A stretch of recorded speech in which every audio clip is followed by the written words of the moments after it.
Tu fais du sport, tu grignotes pas vraiment, tu manges que des trucs sains et pourtant tu perds pas de poids, voire tu en prends. Et si c'était pas des erreurs conscientes que tu faisais, mais plutôt des automatismes, des petites habitudes sournoises que tu as mis en place dans ta vie sans t'en rendre compte et qui font que tu prends du poids. Et ben c'est exactement le sujet de ce podcast aujourd'hui et on va voir les 5 habitudes qui font que par moment tu prends du poids sans t'en rendre compte et surtout je vais te proposer des solutions pour que tu puisses réussir. Alors déjà on va faire le point sur qu'est-ce que c'est qu'une habitude.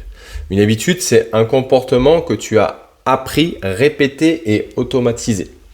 D'accord, c'est un cycle que tu as mis en place au fur et à mesure. Un peu comme si tu apprenais à marcher, que tu apprenais à écrire, que tu apprenais à lire. Il faut comprendre qu'une habitude, c'est un comportement qui est acquis. J'en ai parlé sur le podcast de lundi. Et comme tous les comportements qui sont acquis, tu n'es pas né comme ça.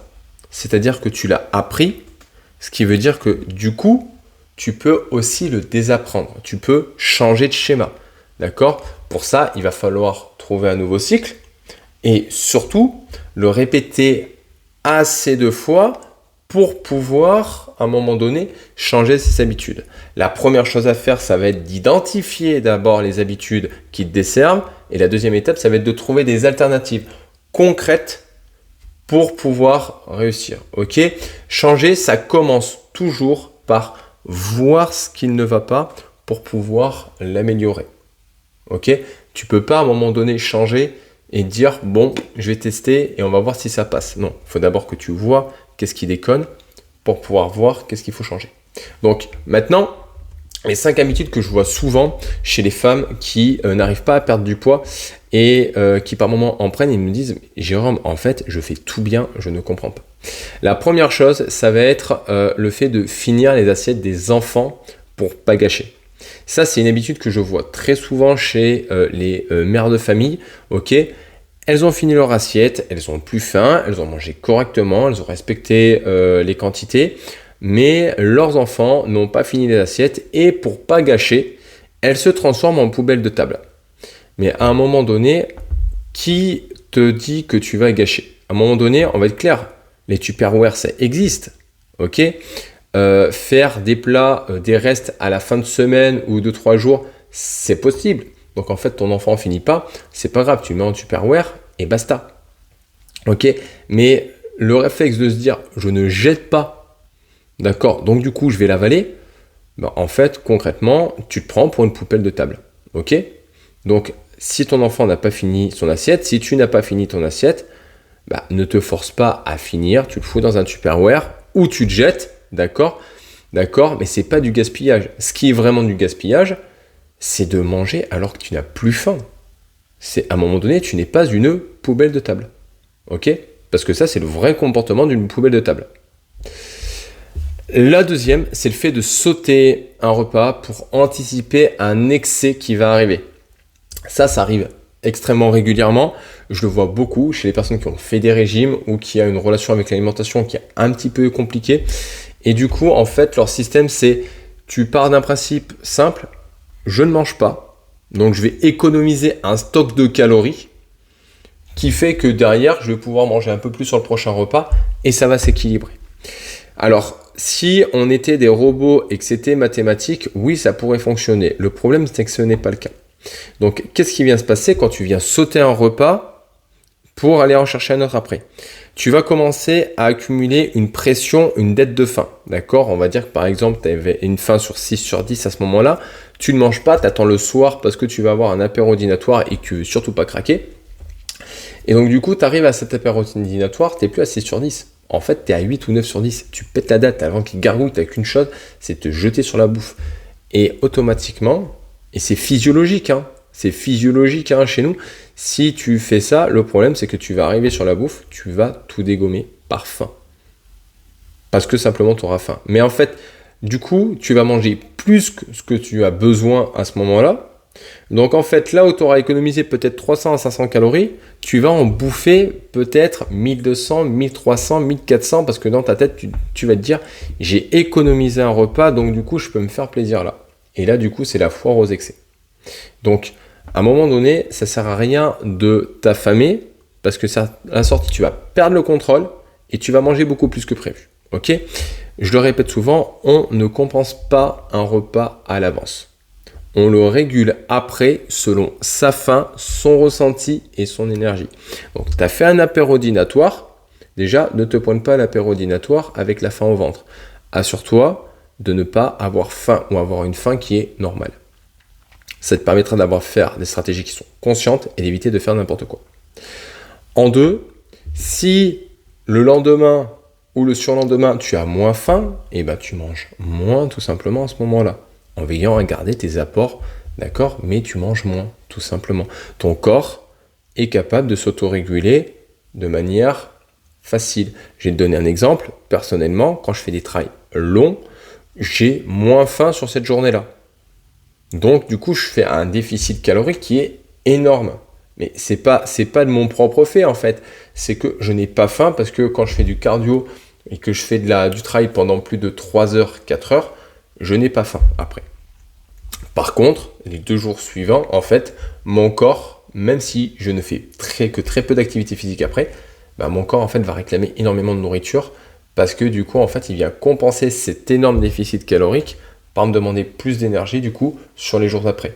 Il s'autorégule, d'accord? Et c'est pareil pour toi, tout simplement. Ok? Donc, c'est un peu comme si tu essayais de retenir ton souffle, en fait. Essaye de te retenir ton souffle pendant 1 minute complète. La première chose que tu vas faire, ça va être de prendre une grande inspiration, d'accord? Et de faire stocker le plus d'air possible, d'accord? Et au niveau de l'alimentation, c'est pareil. Sauf qu'au niveau de la respiration, tu stockes l'air et en avant, mais tu vas être essoufflé pendant un temps et ça va se réguler. Mais au niveau de la bouffe, le problème, c'est que ta logique à toi, ça va être de je me prive, je craque, je prive, je craque. En fait, c'est ingérable à la sortie et derrière, tu prends du poids. La troisième, c'est de prendre des aliments, manger que des aliments healthy, des aliments light, 0 calories ou autre. Le problème de ces aliments-là, c'est que des fois, en fait, tu prends aucune considération si c'est rassasiant, si ça a des calories ou pas. D'accord? Un aliment healthy ou un aliment light, c'est pas un aliment privé de calories. D'accord? Tu prends les avocats, les noix, les huiles pressées à froid, ce sont des très très bons aliments, d'accord, avec un pouvoir nutritionnel très intéressant.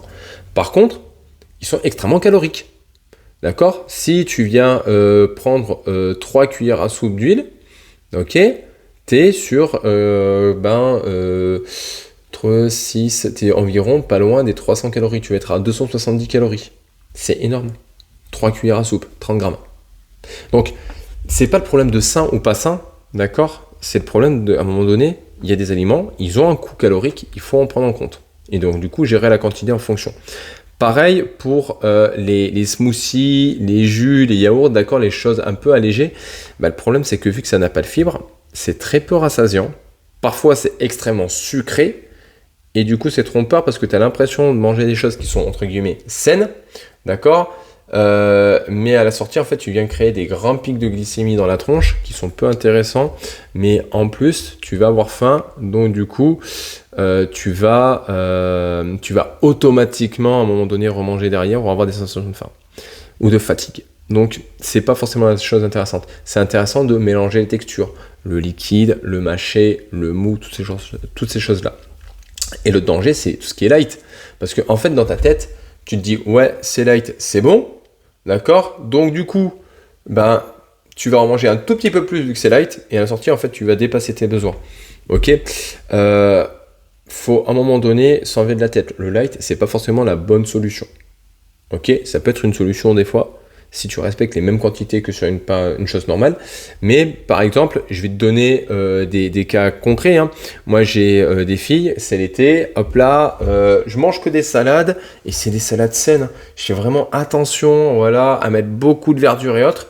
Mais en fait, dans la verdure, à côté, il y a des noix, de la feta, de l'huile, et pourquoi pas aussi, pour un peu de gourmandise, on va rajouter des amandes. Je me retrouve avec en fait des filles qui me font des salades à 1000 calories avec en gros 300 grammes de salade, mais à côté que des lipides, que des sources de lipides. Et elles me disent, mais je comprends pas, en fait, je prends du poids quand même.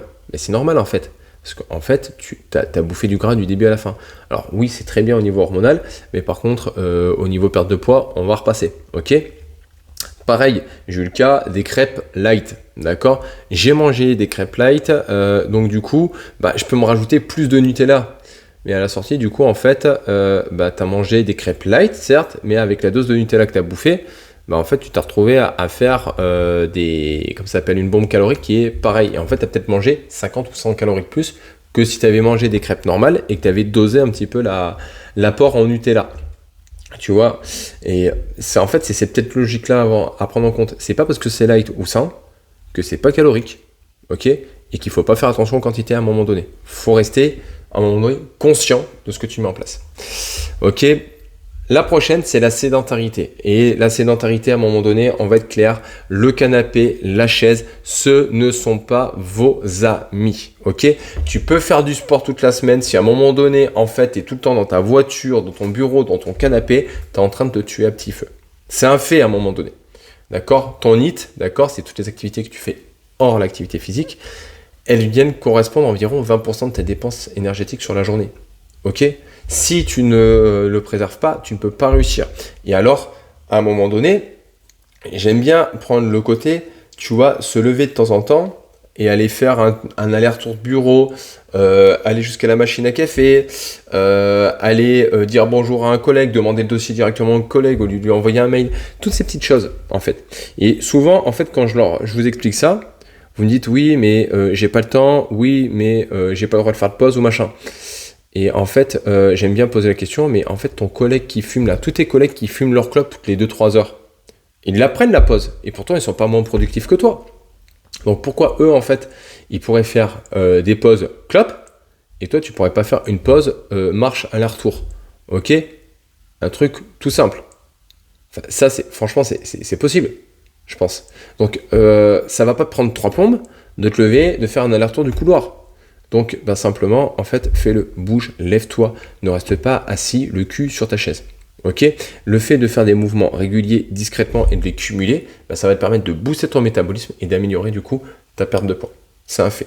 Ok? En plus, c'est meilleur pour ta santé, on va pas se le cacher.